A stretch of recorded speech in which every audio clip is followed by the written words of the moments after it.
Assalamualaikum warahmatullahi wabarakatuh. Tabi pun. Selamat pagi Sobat Kelautan dan Perikanan, kembali lagi bersama kami di video podcast Dinas Kelautan dan Perikanan Provinsi Lampung.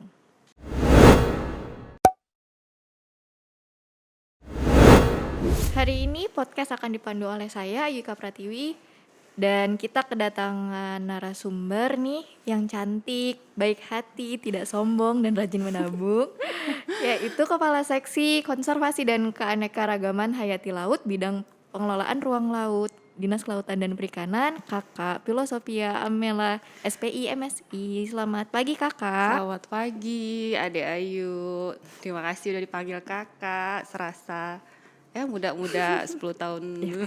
Kita cuma beda setahun 2 tahun. Oh iya benar. Bener gak sih? Siap.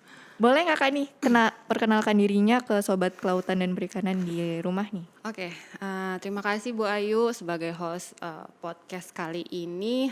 Sebelum memperkenalkan diri, saya pribadi ingin mengucapkan selamat menjalankan ibadah puasa bagi Sobat Kelautan dan Perikanan. Kemudian untuk teman-teman tim podcast yang menjalankan puasa, semoga puasa di tahun ini lebih khusyuk dan lebih baik dari tahun sebelumnya. Amin. Amin. Baik, perkenalkan nama saya Filosofia Amela. Teman-teman biasa memanggil Via atau bisa juga Pilo. Kemudian saya memiliki 2 orang anak, putra dan putri, 1 suami gitu kan. Baru 1 apa gimana? Lu Bu Ayu kan belum punya. Oke, 1 terus domisili di Kelurahan Tanjung Senang, Bandar Lampung. Oke Kak, kalau boleh tahu perjalanan karir Kakak sebagai ASN itu dimulai sejak kapan ya Kak? Untuk penerimaan sendiri saya diterima sebagai ASN tahun 2009. Penempatan pertama itu di Bapeda Kabupaten Lampung Timur. Jadi sekitar 5 tahun di Bapeda berkarir, kemudian migrasi ke Inspektorat Kabupaten Lampung Timur sekitar 2 tahun. Dari Inspektorat saya kemudian bergabung dengan Dinas Kelautan dan Perikanan Provinsi Lampung di tahun 2017. Itu pertama kali saya di subbagian perencanaan.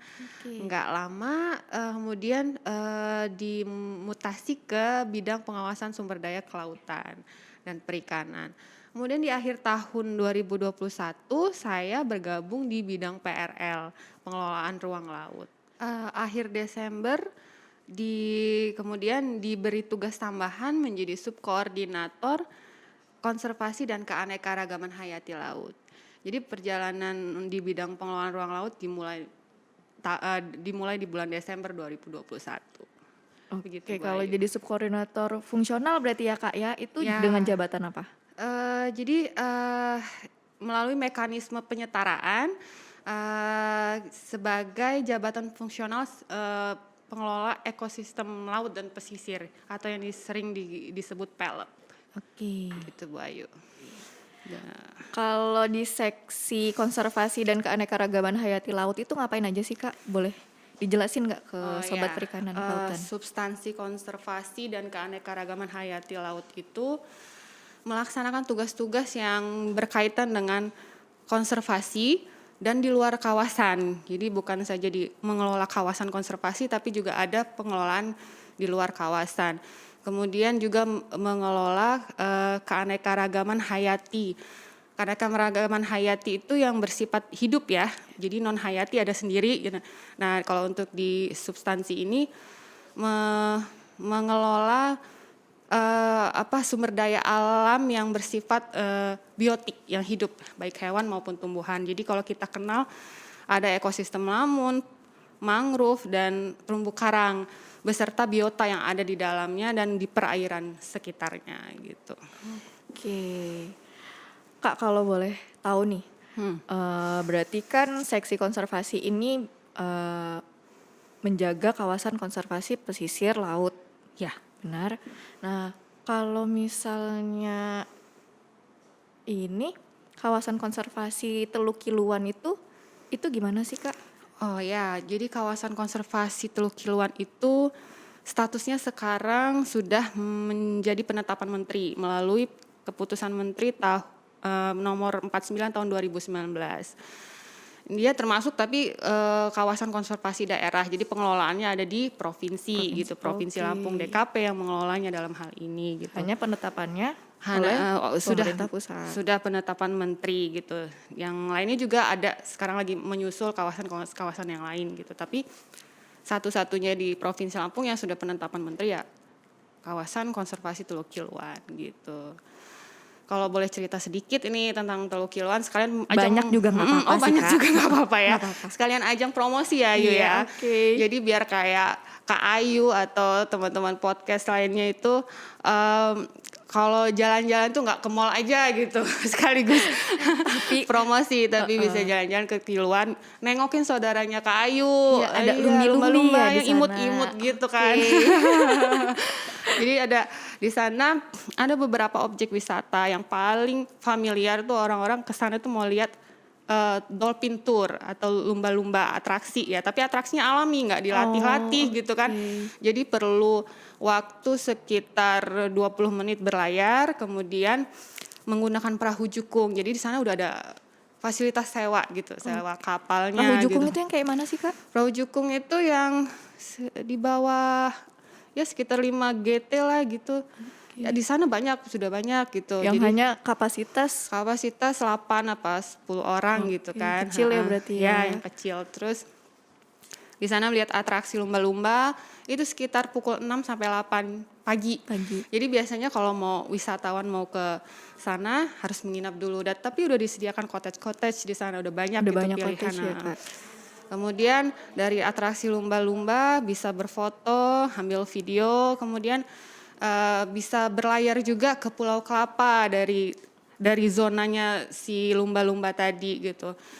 Jadi banyak pilihan gitu di Pulau Kelapa itu kita bisa snorkeling, diving, itu udah banyak tuh yang melakukan wisata seperti itu. Kemudian kalau pernah dengar Laguna Gayau, itu kita jadi kayak trekking gitu, Bu Ayu, Kak Ayu. Jadi ada sekitar 300 tangga, cuma lumayan sih 20 menit, tapi begitu sampai di kolamnya itu bisa berenang karena kedalamannya 1 sampai 1,5 meter gitu di lagunanya itu ya, Kak, di ya? lagunanya bagus banget spotnya untuk berfoto atau selfie gitu. Tapi kira-kira, Kak, adanya wisatawan dan perahu jukung itu akan mengganggu keberadaan lumba-lumbanya itu nggak sih, Kak? Karena ini konsepnya yang diusung adalah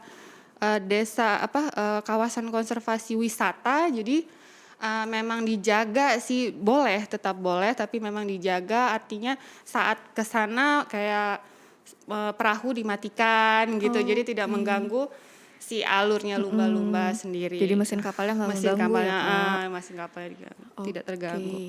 Nah, tadi kan Kakak menyebutkan nih kawasan konservasi lain yang belum ditetapkan oleh pemerintah pusat. Nah, itu ada apa aja tuh, Kak?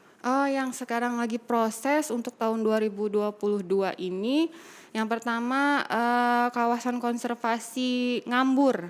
Itu target konservasinya penyu di sana. Kemudian itu di mana, Kak? Di pesisir barat. Pesisir barat. Itu tahapannya sedang akan dilakukan identifikasi dan inventarisasi. Jadi menetapkan zonanya, menetapkan rencana kerjanya, kemudian di situ nanti pengelolaannya bagaimana itu lagi sedang digarap gitu. Yang kedua ada kawasan konservasi Suaka Rajungan, itu yang kita sekarang sedang bermitra dengan IDF, Starling dan CTC. Itu juga tahapannya sudah dalam dokumen final.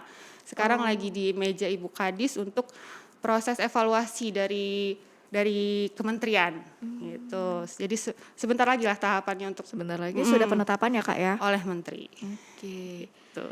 Nah, kalau misalnya nih mengajukan kawasan konservasi, itu kan pasti ada tahapan-tahapannya dong, Kak. Nah, itu apa aja sih, Kak, untuk menetapkan suatu kawasan itu menjadi kawasan konservasi? Oh, baik. Jadi kalau tahapan itu ada 4 berdasarkan Permen 31 tahun 2020. Yang pertama itu usulan inisiatif calon konservasi. calon kawasan konservasi, yang kedua itu identifikasi dan inventarisasi, tahapan ketiga pencadangan, dan tahapan keempat penetapan. Nah, untuk untuk usulan inisiatif itu siapapun boleh mengusulkan kawasan ini wilayah ini menjadi kawasan konservasi, baik pemerintah daerah, atau hukum adat, masyarakat hukum adat, maupun setiap orang bisa mengusulkan gitu. Jadi misalnya kalau misalnya dekat rumah aku banyak lumba-lumba Banyak nih, lumba-lumba. bisa diajuin Oh, ya? bisa. Untuk diapain nih, Bu? Ya, jadi wisata Jadi wisata. konservasi Untuk gitu. cuan juga ya ujungnya. Ya, kamu tahu otak Oh saya. iya, begitu. Paham gue. Baik, dari usulan tadi itu diusulkan ke gubernur langsung, melalui surat ya, bersurat resmi gitu ke gubernur langsung. Nah, dari situ nanti dibentuk tim Pokja. Ya, ini kita udah masuk tahapan kedua, identifikasi dan inventarisasi. Tim Pokja ini untuk menyusun yang tadi namanya dokumen final, tapi diawali dengan dokumen awal. Nah, dari dokumen awal ini sudah dibuat oleh tim Pokja, akan dikonsultasikan secara teknis dengan ketua Pokja. Dalam hal ini ketua Pokja adalah kepala OPD. Kepala OPD yang akan mengeluarkan memberikan masukan juga kepada dokumen awal ini. Nah, dokumen awal ini isinya banyak sekali dan itu semuanya harus ada, dari apa yang mau menjadi target konservasi. Misalnya tadi Bu Ayu, di samping rumah banyak lumba-lumba, berarti target konservasinya adalah lumba-lumba gitu. Terus tujuannya apa gitu, untuk kawasan ini mau diapain. Terus zonasinya, karena di kawasan konservasi kan ada zona inti, zona pemanfaatan terbatas, dan zona lainnya. Itu semua harus sudah termuat. Dari konsultasi teknis tersebut dilakukan penyempurnaan dokumen awal, baru kita lempar ke forum, itu namanya konsultasi publik. Nah, di situ yang agak rame ya, jadi harus semua yang masyarakat yang terlibat di calon usulan kawasan konservasi ini hadir. Misalnya pelaku usaha yang bersinggungan dengan kawasan tersebut, terus pejabat administratif, semuanya, pokoknya yang bersinggungan. Para stakeholder semua harus hadir, karena hadir ya, Kak? untuk menghilangkan konflik nantinya, untuk meminimalisasi konflik nantinya, karena kan menimbulkan konflik yang berkepanjangan. Jadi semua harus tahu gitu. Nah, dari konsultasi publik itu barulah kalau memang sudah disetujui ada berita acara kesepakatan di dalamnya. Termasuk zona-zona tadi itu udah disepakati melalui peta yang kita sudah buat gitu. Dari kesepakatan tersebut itulah yang menjadi dasar untuk namanya pencadangan, tahapan yang ketiga. Pencadangan Apa itu Kak pencadangan? Pencadangan itu di SK-kan oleh gubernur. Nah, setelah di SK-kan diintegrasikan ke dalam dokumen RZ. Kalau dia tadi untuk kawasan konservasi daerah dalam RZWP 3K. Tapi kalau untuk kawasan konservasi nasional dalam RZ kawasan nasional gitu. Nah, dari pencadangan tersebut baru kita usulkan dievaluasi kepada menteri. Disitulah yang tahapan terakhir adalah penetapan. Sampai situ. Jadi gitu ya kayak tahapan-tahapan suatu kawasan menjadi kawasan konservasi. Nah, tadi ada yang menarik nih sedikit tentang kawasan konservasi Ngambur di pesisir barat.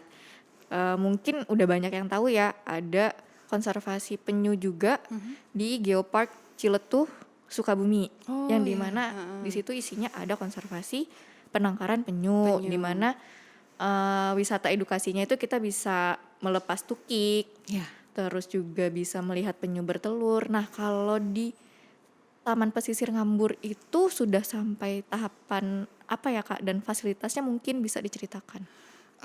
Sekarang masih tetap masih sama seperti kawasan yang di Pulau Betuah dan Segama, masih tahapan penzonasian. Jadi mau ditetapkan zona inti, zona pemanfaatan gitu. Masih dari tahapan inventarisasi dan identifikasi gitu. Rencana pengelolaannya juga sedang dibuat. Nah, kalau di Ngambur sendiri fasilitas yang ada di sana itu kayak penangkaran penyu ya. Jadi tempat bertelurnya penyu. Jadi kayak kolam diisi pasir, itu telurnya menetas. Kalau tukiknya udah keluar, ada lagi penangkaran kolam yang diisi air laut. Itu untuk tukiknya kayak diinapkan sebentar ya. Baru sebelum Pas ke dilepaskan laut. ke laut gitu. Itu kolam-kolam penangkaran. Ada juga pos jaga di situ. Beberapa kemarin dari teman-teman Unila ke sana gitu untuk sama-sama ya sekaligus kunjungan gitu untuk melepas tukik gitu. Oke, Beberapa jadi tahun yang lalu. masih dalam tahapan Identifikasi. identifikasi ya Kak ya, Ya. belum ditetapkan Oh, dan Menteri. wisatanya sudah bisa Sudah bisa melepas tukik, melepas tapi di musim tertentu di musim pastinya. tertentu. Iya, jadi harus tahu informasinya dulu ya sebelum ke sana gitu. Sebelum jauh pergi Sebelum ke jauh. sana. Oke. Untuk tahun 2022 nih Kak, di seksinya Kakak itu ada program apa aja nih buat masyarakat Lampung? Oh, tadi kalau untuk kawasan konservasi Kiluan sedang membangun pos kayak pos menara gitu untuk pos pemantauan gitu. Jadi kita bermitra dengan Pokmaswas di situ. Jadi kalau ada apa-apa pos pengaduan, jadi bisa mengadu langsung, bisa memberikan informasi di pos jaga itu gitu. Untuk kawasan konservasi Teluk Kiluan. Untuk Ngambur tadi kita lagi mau buat dokumen pengelolaan zonasi termasuk dalam tahapan identifikasi dan inventarisasi, kemudian konservasi Suakarajungan itu juga masih tahapan sudah masuk jadi tahapan ke dokumen final. Kemudian ya sampai situ. Baru beberapa itu sih untuk tahun 2022. Oke. Satu lagi nih Kak, aku mau nanya. Jadi keunggulannya apa nih suatu kawasan yang sudah ditetapkan menjadi kawasan konservasi sama yang belum ditetapkan menjadi kawasan konservasi, sedangkan di situ ada kemungkinan keanekaragaman hayati yang dilindungi. Oh ya, jadi kayak misalnya kawasan konservasi Kiluan ya yang kita ambil contoh itu jadi menjadi prioritas yang pastinya. Jadi prioritas pemerintah baik pemerintah pusat maupun daerah. Pusat nih misalnya kayak mau memberikan bantuan itu jadi prioritas Teluk Kiluan gitu. Beberapa di sana sudah mendapatkan bantuan gitu kan. Terus kalau untuk dari segi ekologisnya sudah pasti karena pasti nanti ada zona inti dalam kawasan kan. Nah zona inti itu yang kalau kita bilang bahasa sederhananya steril gitu, nggak bisa diapa-apain. Nah di situ tempatnya perlindungan utuh gitu untuk biota itu sendiri gitu. Jadi ada kawasan ini yang terjaga. Di sana kan nanti kita bermitra dengan Pokmaswas, ada pengawasannya lebih ketat pastinya gitu. Nanti kalaupun nanti pelaku usaha ingin mengusulkan suatu kegiatan terbentur di sekitar kawasan, terbentur dengan zona tersebut sudah tidak bisa Tidak lagi bisa ya. dilanjutkan gitu. Berarti tidak ada tumpang tindih pengelolaan Ya, kawasan. jadi tidak ada tumpang tindih yang pasti sudah terjaga dengan baik. Tapi zona inti itu sendiri yang tadi saya bilang ralat sedikit steril dalam arti kegiatan-kegiatan yang boleh dilakukan itu seperti pendidikan dan penelitian tetap boleh di situ, tapi memang tetap harus ada surat izin gitu. Jadi ada izinnya. Tetap boleh melakukan penelitian dan pendidikan di daerah zona inti. Oke. Kayaknya cukup ya Kak ya Cukup ya, penjelasan tentang alhamdulillah. konservasi keanekaragaman hayati laut ini. Terakhir nih Kak, pesan-pesan untuk sobat perikanan dan kelautan di rumah. Oh gitu, apa ya, pesan dan kesan sebenarnya simple sih. Kita sering dengar hashtag atau tagline Save Our Sea gitu kan.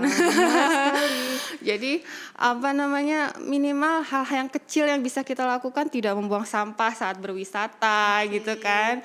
Terus ada sebenarnya dari wawasan dulu sih sebenarnya bisa kita bangun, misalnya kayak terumbu karang, mangrove, ekosistem lamun itu kan ekosistem yang bukan hanya ada tapi juga memiliki fungsi kayak seperti mangrove itu kan sebagai buffer zone ya.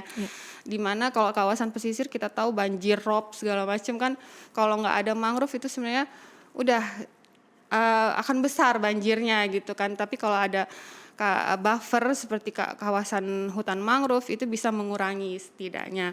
Terus terumbu karang itu kan tempatnya nursery ground, tempatnya feeding ground biota-biota, dan itu kan merupakan tempat Kembang biak. Nanti kan ke depan ke wilayah yang setelahnya itu untuk perikanan tangkap, pasti itu mendukung untuk kegiatan perikanan tangkap. Dan dari wawasan-wawasan itu sendiri, jadi kita bisa bisa mengambil kesimpulan, oh ini memang harus dijaga ekosistem ini gitu. Tidak saja ekosistem yang ada di darat, ternyata perairan juga sangat penting gitu. Jadi jaga laut ya dari hal-hal yang kecil saja gitu, nggak begitu banyak sih yang pesan yang bisa di ini, karena kita kan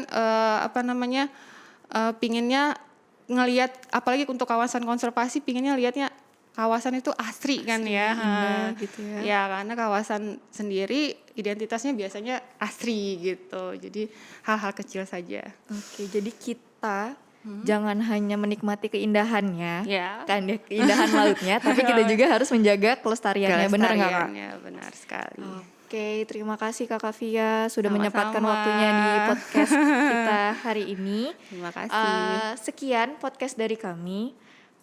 Untuk informasi selanjutnya bisa follow sosial media kami di Instagram @kelautanperikanan_lampung, Facebook Kelautan Perikanan LPG, dan website di dkp.lampungprof.go.id. Sampai jumpa lagi di podcast Dinas Kelautan dan Perikanan selanjutnya. Goodbye. Assalamualaikum warahmatullahi wabarakatuh. Waalaikumsalam.